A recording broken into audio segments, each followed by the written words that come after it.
Welcome to the Jet Set Hers podcast. I'm Jenny. And I'm Jamie. We discuss travel, adventure, and everyday life. Listen with us and let's go somewhere.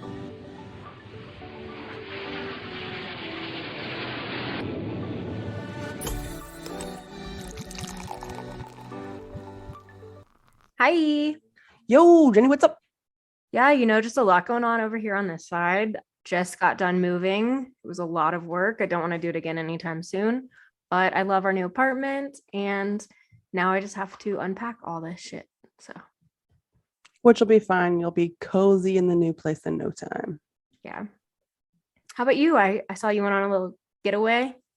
Yeah, me and Tiff just went up to Frankenmuth. It's like Michigan's little Bavaria town, like a German town. It's like an hour and a half away from Detroit. So we just went away for the weekend. Our COVID cases are pretty out of control here, so we took it easy. You know what I mean? Yeah, I saw your pictures. It's really cute. I didn't know that existed. So I'll have to add it to my Michigan bucket list. Yeah, we'll have to go next time. It's really cool. They do an Oktoberfest, like in October, just like as in October. Yeah, like the Germans would do it, like with beer, and they deck it out, and there's like events and stuff. So if you ever do want to go, plan it around the Oktoberfest, because I feel like that'd be our little it'd be perfect for us with beer. Yeah, we were just getting a little getaway before Christmas, but the Oktoberfest, Tiffany was reading about it. I'm like, that sounds so cool, beer and stuff. So that's what we gotta do. The little outfits. What are they called? Like the suspenders? Yeah. And the kilts, I guess. No. Lederhosen. Yeah. We'll have to get those. Yeah. Maybe put Jet Set Hers on it somewhere embroidered. You can choose mine. I'll choose yours. Oh, no. Yeah, I like that. Dangerous. Yeah. Just give each other the goofiest outfits. All for the gram. Yeah. Do it for the gram. And just getting into today's episode, just wanted to note that the connection does get a little wonky, but it's worth it. Bear with it. She gives a lot of great information. And today's topic, I think, is on everybody's bucket list. So, yeah, bear with her. We're going to talk to Linda about Australia. All right, you guys. Here's Linda. Enjoy.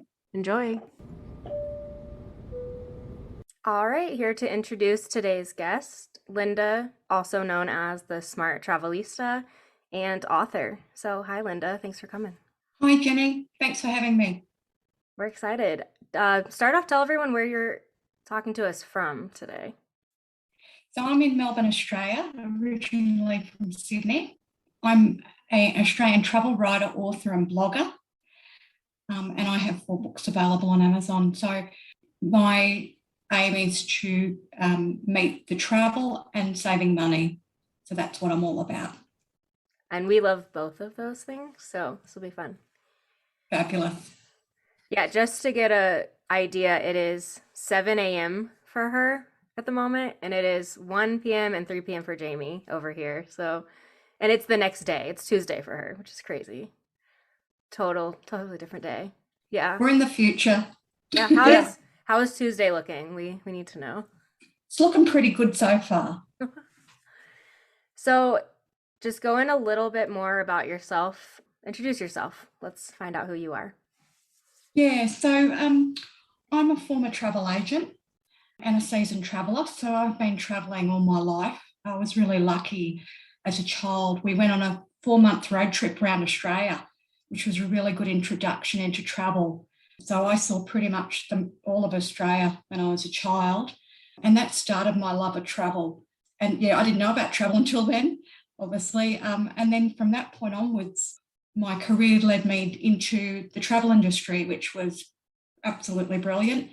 And I got to travel the world and book other people on their trips as well.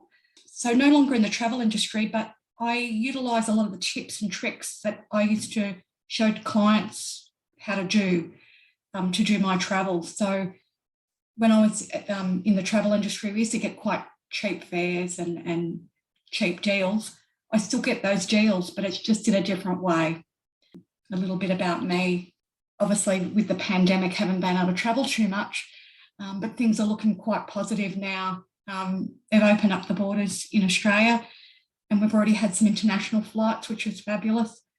through to London and LA, and they're opening up a few more of the routes. So yeah, it's looking pretty positive over here now, as it is sort of around the world. But yeah, travel is my love, but also saving money. I love the money saving, because if you save money on travel, you can travel more. Right. Right. See more places. Yes, absolutely. So we all want to do that as travellers. We want to see more of the world. So that's sort of where my business is in that field. That's awesome. And I feel like if I make it to Australia, I need to do a 4-month road trip to see it all. Right. You would. There's so much. Yeah, it's such a big country, so diverse. People probably know more about Sydney and Melbourne because they're the more popular, places people go. But there's so much more in Australia to see other than Sydney and Melbourne. But yeah, you would need quite a few months if you had it, of course, Right. to see the whole of it. I think it would be hard to fly that far and only see, such a small portion and then have to fly back. I would need to stay and explore. Yeah, I'm probably the person to ask about that because I've pretty much been everywhere. But yeah, there's some really lovely places, depending on what you want to do, right? Whether it's go to a winery, go shopping, see more of the scenery. Yeah, there's so many different things to see. And that's our problem, is we want to do it all and see it all. So it's hard to, just pick a few when you want to do everything. Absolutely. Yeah. It's the same for me, Jenny. If I want to go to the States or Canada, where do I start? Because those places are so vast and different. Yeah. Depending on where you go. That's what I was thinking when you said that, because there's so much here I still need to see and do that I haven't done. So it's the same thing in Australia. So yeah. I know we had someone on from Perth, but we've had 2 from Australia on. We didn't talk about Australia at all, though, so I'm excited to talk about it a little bit more. Yeah. Perth's lovely too. If you go to Rottnest Island, which is off the coast, you can see the little quokkas. That's the place people go over there. So they're like little mini wallabies, little mini kangaroos, but they've got really smiley little faces. So you can go up to them and you get a good selfie because their little faces are always smiling. Looks like they're smiling with you in the photo. That's it. Perfect selfie. Always happy. That's cool.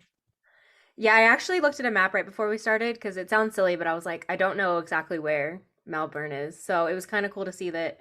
I feel like it's like the heart. It's like right in the center at the bottom of Australia. Yeah, when you look at Sydney and Melbourne, they're a little bit different. So Sydney's very cosmopolitan. It's like your LA or New York, any big major city like London. But Melbourne is sort of got more of a European vibe about it. So we've got some really strong European communities here. So especially Italian and Greek communities. So it's like sort of stepping into Europe sometimes. You go down like little lanes and go into some of the cafes, and if you didn't know you're in Australia, you'd think you're back in Europe. So it's sort of a more relaxed, easygoing sort of city. It's a little bit slower than Sydney. And we were also voted the most livable city, I think, in one of the years. So, yeah. I actually had no idea how big it is either. Obviously, my background behind me. So when I was looking it up, I was like, wow, it's a big city. It is quite big. It's probably New South Wales, where Sydney is quite big. But yeah, it's probably the second biggest. Like 90% of Australia's population live on the coast. So a lot of them live in Sydney and Melbourne, obviously in Brisbane and Perth and some of the other parts. But there's a lot of people that live in Melbourne and Sydney. You've got good percentage of the population that want to live in the city. So when you go like into the center of Australia, there's not a lot of like housing and people actually living.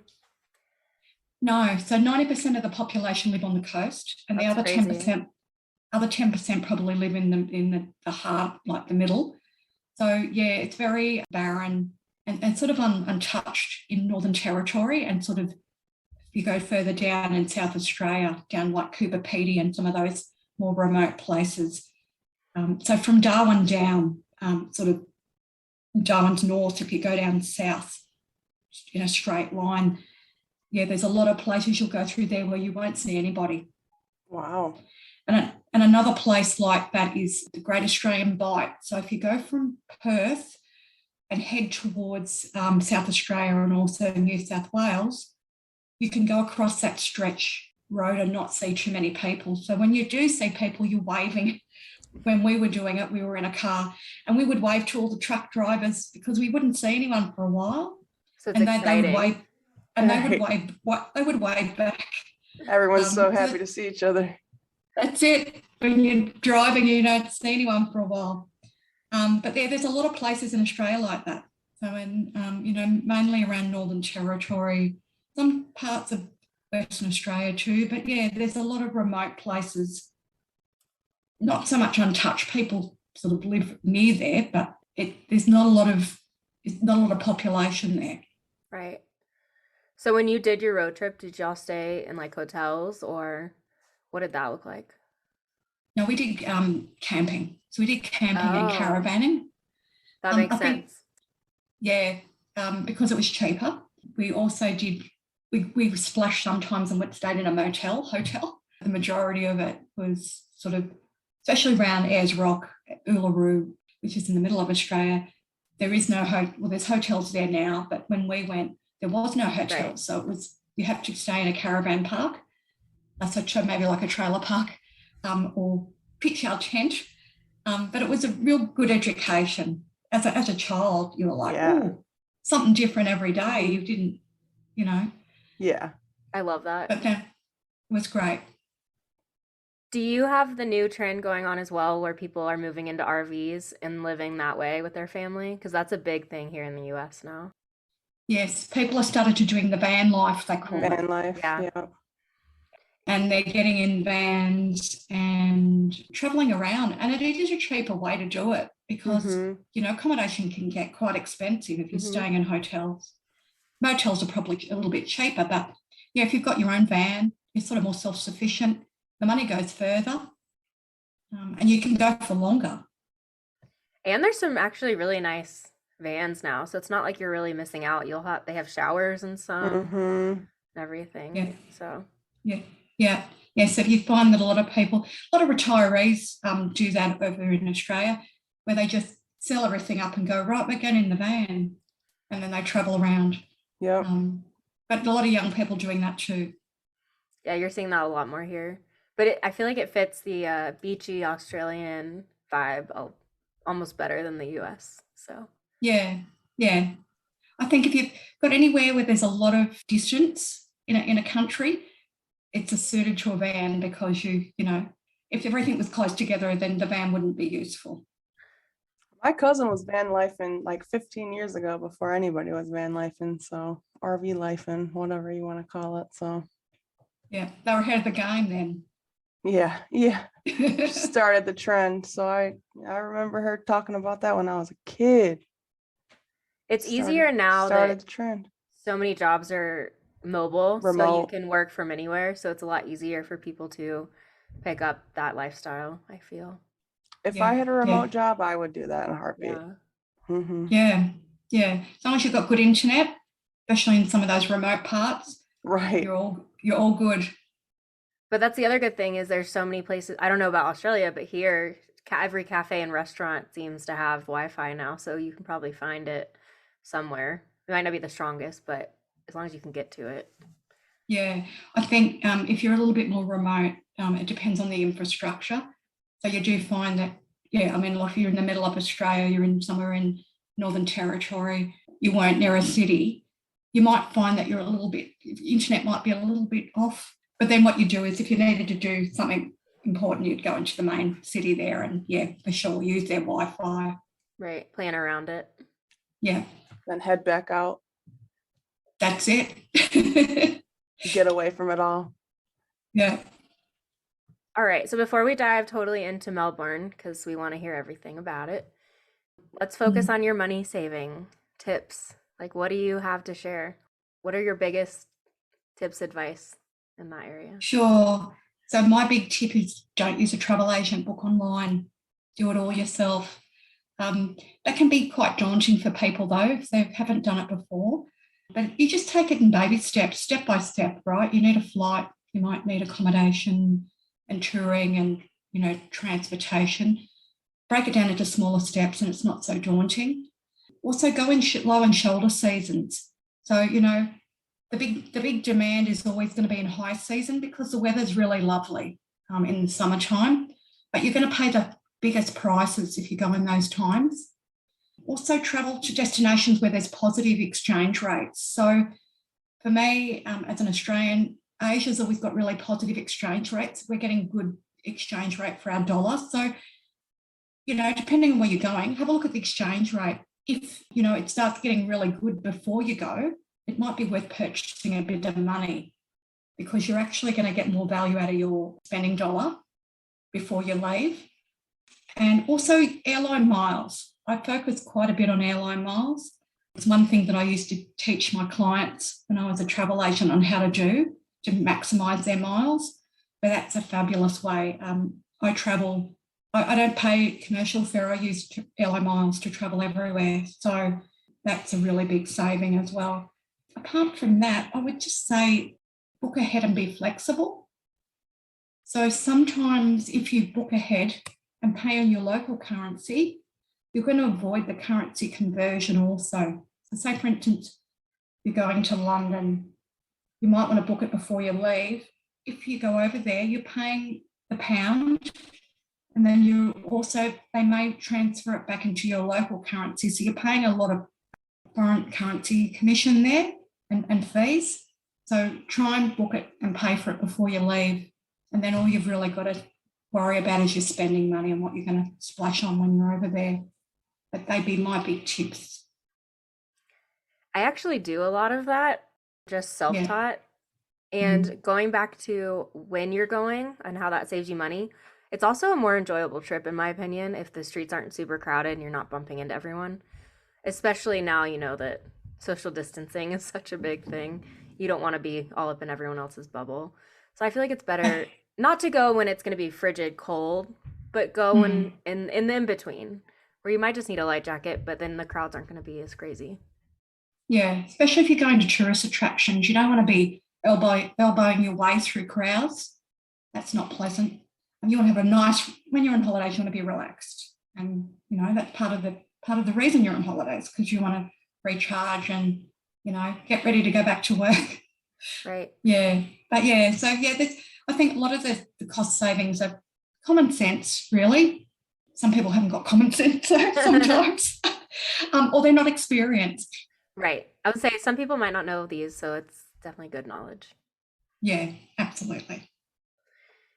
And buying stuff ahead of time, I like it because I'm a planner. I'm a little OCD in that. Like, I need to know what's going on. And it's also because the first time I went to London, I think it was like the week before we left, I went on to buy Harry Potter studio tour tickets, and they had been sold out for months, and I had no idea. So when I went back the next time, I knew I need to buy these tickets like 4 months in advance. But it was nice because then it was a cost that I didn't have to worry about when the trip came. It was already paid for. I had already budgeted that, so I didn't have to worry. And I did the same thing with a few other tours that we went on. And I think it did save money because, like, one, I didn't have to chance them running out. And two, it wasn't a cost that I was paying during the trip. I could, splurge on a good dinner or buy a gift at a gift shop or something. Yeah, absolutely. And, a lot of them offer discounts if you book ahead. The main thing with that is it's non-refundable in a lot of the cases. But if you're definitely going, then why not grab the saving? Right. Yeah. Yeah, and if it's non-refundable and you end up not being able to go, that's just a bummer. But I'd rather know for sure that I am going if I get the chance to go. I think that's how I look at it. Yeah, agree. I think it's smart to travel on a budget, even if you can afford more, because like you said, because then you can just add in other things or go somewhere else, or you already have your next trip paid for. I don't know. I like budget.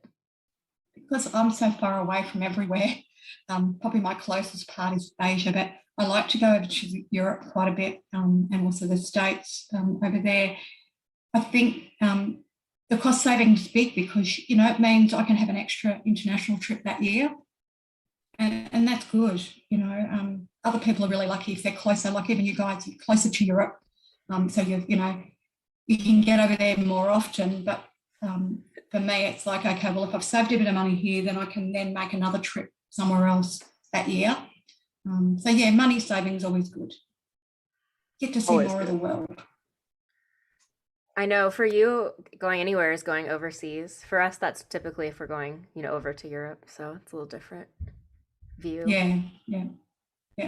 I think the distance is just so far. Like, it takes 21 hours to get to London. And then when you get over there, you want to do a really good trip because you've spent that long on the plane. So yeah, but even going to the States, I mean, that's quite a few hours as well. So yeah, it's just about trying to be savvy about it. You go, okay, we cut a bit of money here, means we can go somewhere else as well. Oh, and then do you get to go to New Zealand a lot? Like, is that a pretty easy trip for you? Yeah, it's only a few hours away. Yeah, New Zealand's great. Been there a few times.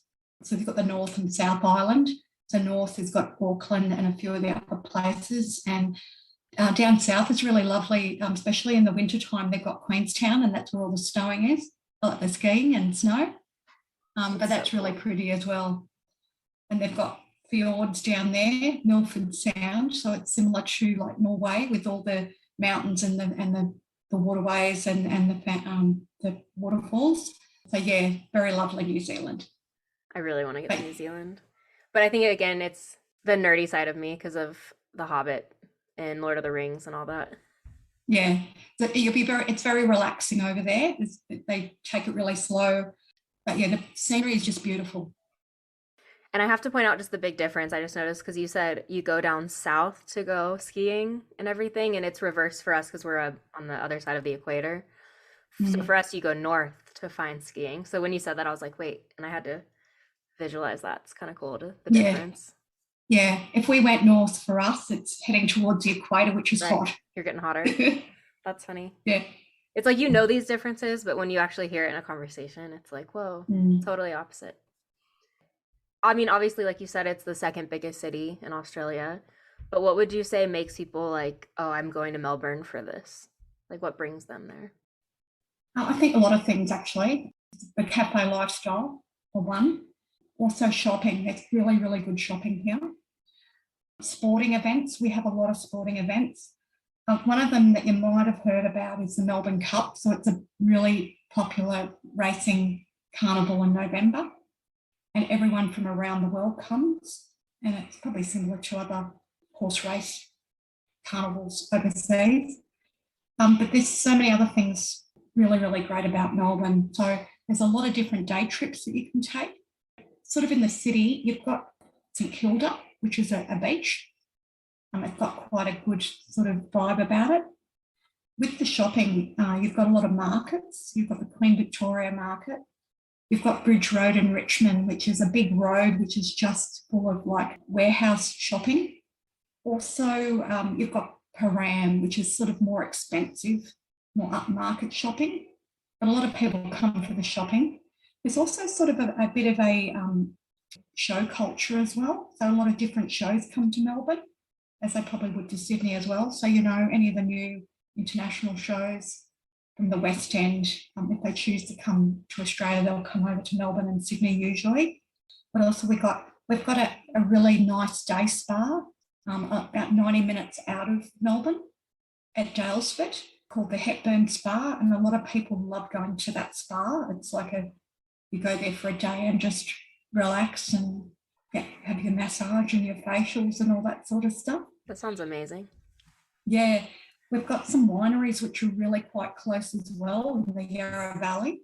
And there's a ton of wineries. There's something like about 160 wineries, and it's about 25 kilometres out of Melbourne, which is really great. Yeah. A lot. Yeah. There's also, if you go further afield out of Melbourne, you've got a place called Ballarat, which was really famous in the gold rush. So back in the day, a lot of people came to Australia because of the gold rush, the gold aspect, getting gold and then making your fortune. So that's probably about 115 kilometres out, so probably about 90 minutes out. There's also another place that's very popular, Phillip Island. They have a penguin parade.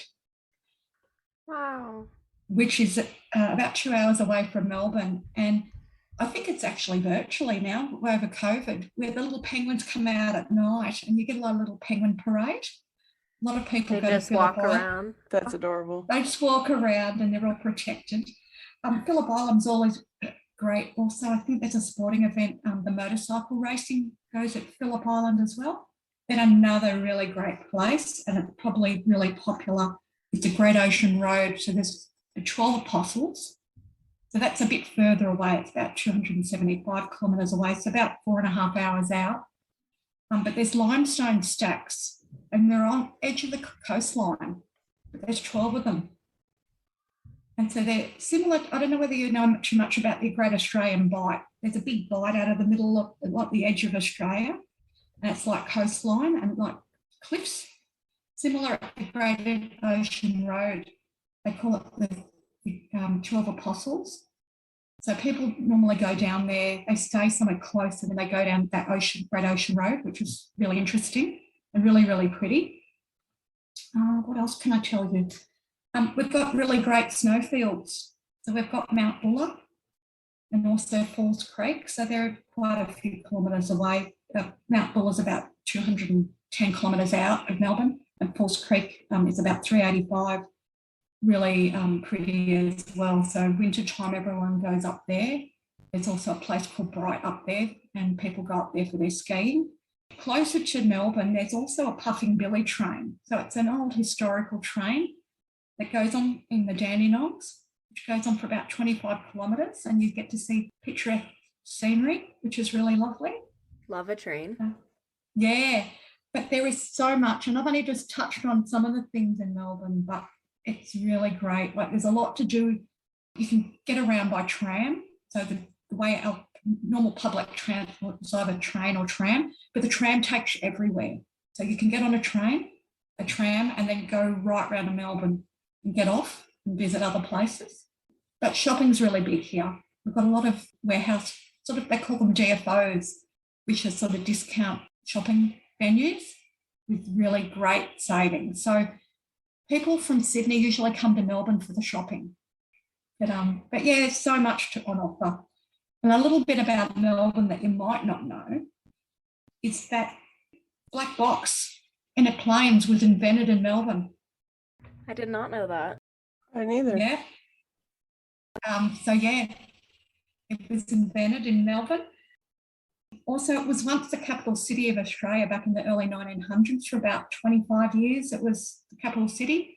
Now the capital city is Canberra, which is close to Sydney. Also, Melbourne used to be called Batmania. Batmania?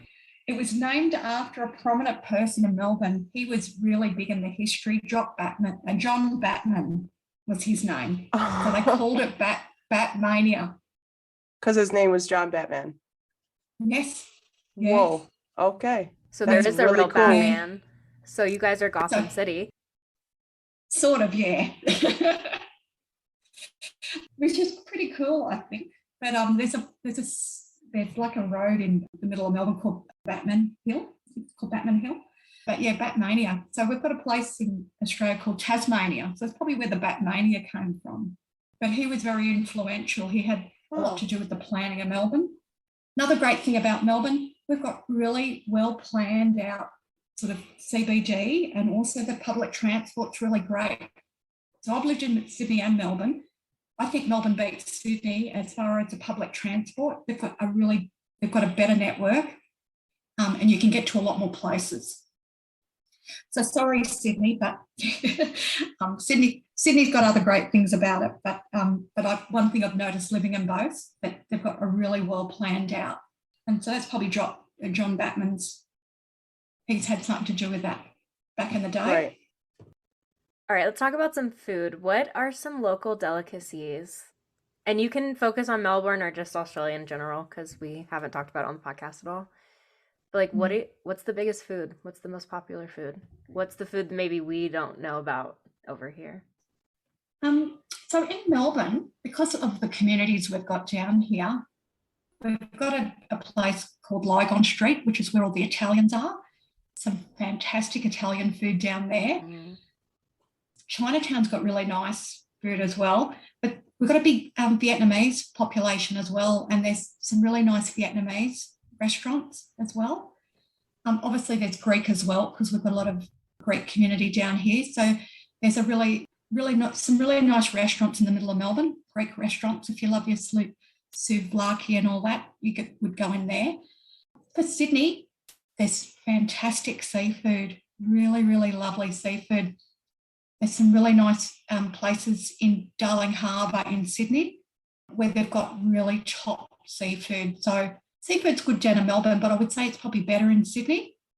So if you're into your seafood, go to Darling Harbour. They've got some really exquisite food there, like melt in your mouth food, fish, seafood. It's just, you taste it, you go, oh my God, I just want some more of this. It's just so soft and lush.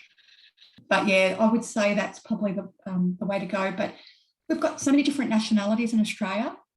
Whatever your taste, Spanish, Italian, Greek, China, Asian, any sort of Asian, Mexican, we'd have somewhere where that would cater for it.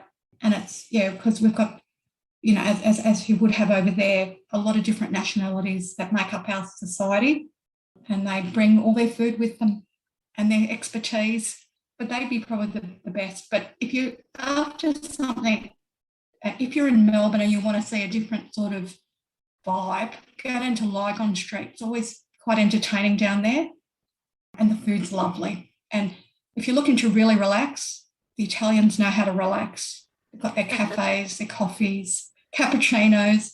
They're friendly too. They'll give you have a bit of a chat with you. Yeah, it'll be like walking into Italy. I love Italian food, no matter where in the world I am. Yeah, so head to Lygon Street. You'll love it. What would you say is the biggest seafood consumed? Like, is it a certain type of fish? Is it shellfish? Like, what would you say is the most popular? Oh, I think people love barramundi. Barramundi seems to be really popular. Never heard of it. Me neither. Is that a fish? It's a fish, yeah. It's really lovely, actually. And everyone loves lobster and, Same. What do you call those? Oysters. It's big around Christmas time and also around Easter. People go to the fish markets and get seafood. That's a big thing that happens in Sydney and Melbourne. There's the big markets, they go for the seafood, and also there's big fish markets in Sydney. So a lot of people like to have that at Christmas and other holidays, and they go into those fish markets and they have the freshest food. Oh my goodness. And they give you they taste test as well. So they've cooked some food and they give it to you, which is really great. I love that. But if you love fish and seafood and you'll love Sydney and Melbourne, primarily Sydney, I think they do it better, if I can say that. But Melbourne's quite good as well. Well, we gave Melbourne the transportation, so we'll give Sydney the seafood. Right. Yes, I think so. Yum. How about dessert? What's the most popular dessert? Ooh. Oh, just dessert. That's interesting. I think people love cake. I love cake. I think it depends on the weather. So we get quite hot here in summertime. You can't go past a nice fruit salad, fresh fruit salad with really fresh fruit. So like pineapple, watermelon, rock melon, like cantaloupe, kiwi fruit, all those passion fruit. So it's like a fruit salad. I'm not sure whether you have that over there, but we have the fruit salad, and that's nice and cool when you're hot for a dessert. But I think most people love cakes. Oh, pavlova's big here too in the summertime. I don't know whether you've heard of pavlova. Nope. No. No? Oh, I've got to describe it for you. It's like a flan. So it's like like gelatine-y? It's like a solid gelatine-y sort of thing, and they put a lot of fresh fruit on it. Ooh. It's divine. So it's hard on the outside and really nice and soft inside. But it's like, it's a bit gelatine-y, I think. I don't eat it too much. It's lovely, and it's really good for summer. So I'll have to try it when we come. Yeah. At Christmas time, and it's probably different for you guys, it's cold at Christmas. For us, it's really hot. Right. So we've got to get foods that aren't too warm. You know, True. So Too heavy. seafood. That and with makes sense. seafood's good. Salads like lettuce, tomato, and all the different salads. So we eat sort of more lighter, whereas you guys, because it's colder, you would be have a little bit more heavier sort of hot Yeah. food. Oh, we go all in for Heavier Christmas. meals. Yeah. Mm-hmm. Yeah. That's my dream one day to come over and also have a white Christmas, because I've never had that. It's I always have been a not hot either. Christmas. Well, you are both welcome because I'm used to that. Where I live right now, we don't really get that much snow until January. So it's like, it's a tease. I want a white Christmas as well. Maybe this year. Yeah. Come So on down. we're Or normally over. in 40 degree plus heat Celsius, so over 100 Christmas time. So we're like, Wow. how do we keep cool? Yeah. So it's about Santa's light eating, surfing at Christmas time. surfing through the beach. Yeah. I can see Yeah. someone with a big beard and red swim trunks surfing. That's it. At least you could get a surfboard for Christmas and it'd be reasonable. It's not Sounds off good. season. Yeah. Yeah. And I was Yeah. just thinking of like the healthiness level, because if you were to ask anyone here their favorite dessert for hot weather, it would be ice cream. And you said like fresh fruit. So Right. the difference there. Yeah. Oh, that people have ice cream too, but it's Fresh Yeah. fruit sounds better though. Like if you're really hot, like the dehydration issue, I Yeah. feel like It's gonna fruit. help you out more with Yeah. water content. opposed Yes, to yeah. dairy. Dairy's good too, but it makes you more hungry. That's the problem. Weighs you down. All right. Any big advice for those planning a trip? And let's say never been to Australia and coming and staying in Melbourne. So Jenny and I. Yeah. Any advice for Oh us? yeah, AKA. yeah. And include a budget-friendly tip too, if you can. Yes. I would say make sure you've got plenty of time. Don't, because you really need to stay in a place for a few days to really get the vibe of it. Mm-hmm. What I would say for budget friendly, try and go in the off seasons, as I said, and try and steer clear, if you can, of any sort of school holidays. So everywhere has school Right. holidays. School holidays is a really busy and expensive time in Melbourne, or anywhere in Australia for that matter. So just all you need to do is Google Victorian or New South Wales school holidays. If you can go outside of those times, because the prices go up a little bit, other than, you know, the normal times that it would get busy. I would say go to Sydney, then Melbourne. Pick a few different places. If you've got the time to travel it, then go either by road or train. But what I would say is book a few little flights to different places. Mm-hmm. It's going to give you more time at that place. Right. But Opposed to obviously, driving. if you've got the 4 months, obviously, or 6 months, then you could pretty much go everywhere anyway. Right. But yeah, so a lot of the flights they're cheap and they're quick. So the flights are quick. So my suggestion would be, if you can, depending on how long you've got, spend at least 4 to 5 days in each city, and that gives you the opportunity to do a bit of travelling around. And always bargain. Try and bargain when you're here. People love a good bargain. That's good to know. Don't be scared about doing it in, like, you can do it in markets, obviously. Yeah. But sometimes when you're down shopping, especially down some of the streets in Melbourne, bargain with them inside the shop.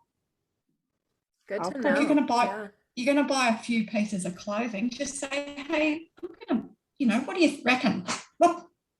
What discount can you give me? If you're buying a few things, ask for a discount. What can they say? No? They might say Right. yes. Right. Exactly.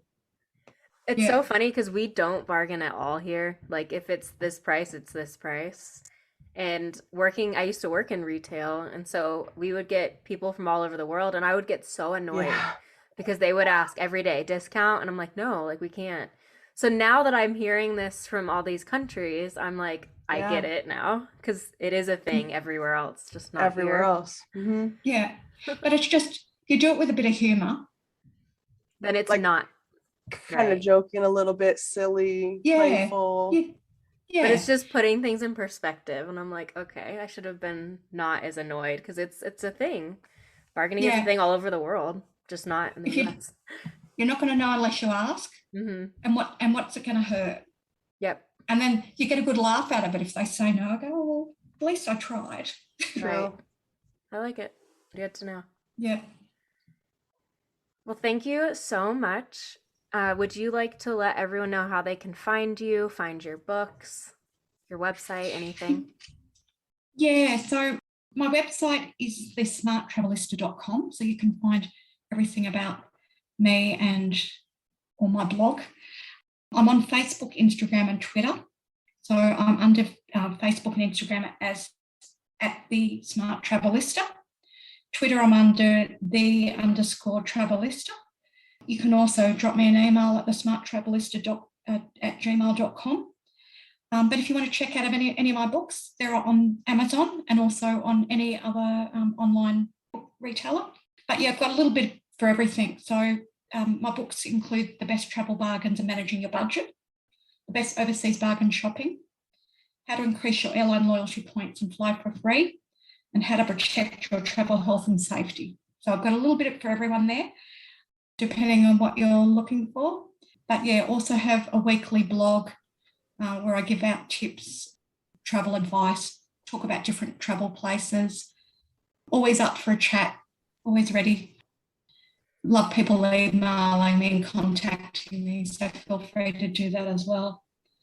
And if you ever need to know anything about Australia, I'm your woman. And we will come see you in person in Melbourne and have a drink. What is the drink of choice? We didn't ask that. I have to ask it really quick before we head out. My drink of choice? Is it beer? Is beer big? I feel like beer would be big. Beer's big, but also liquor is big too, like vodka or gin or, any of those sort of, even tequila. I mean, depending on what you like. My drink's vodka. I like vodka. Okay, vodka and what? Vodka and orange. Nice. Or a Bloody Mary. Something like Nice. that. Yeah. So we'll come meet you and have a Bloody Mary and or screwdriver in person. Absolutely. I look forward to it, to meeting you in person. Yeah. So do we. Thank you again so much. This was so much fun.